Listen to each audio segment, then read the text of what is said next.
Welcome, here I've got Realme 7i and I'm gonna show you how to turn on and off the camera mirror effect at this device.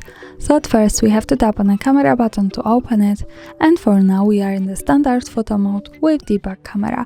To get access to the mirror effect we have to change back camera to the front one. Let's do it by tapping on this button from the right. So hi again, and now let's move to the right corner to this button. When we pick it, we get access to 3 other buttons we can manage. Now let's pick this settings from the right to open the advanced camera settings. And here we have flip selfie option, so this is our mirror effect. By using this button we can turn it on and turn it off as we need.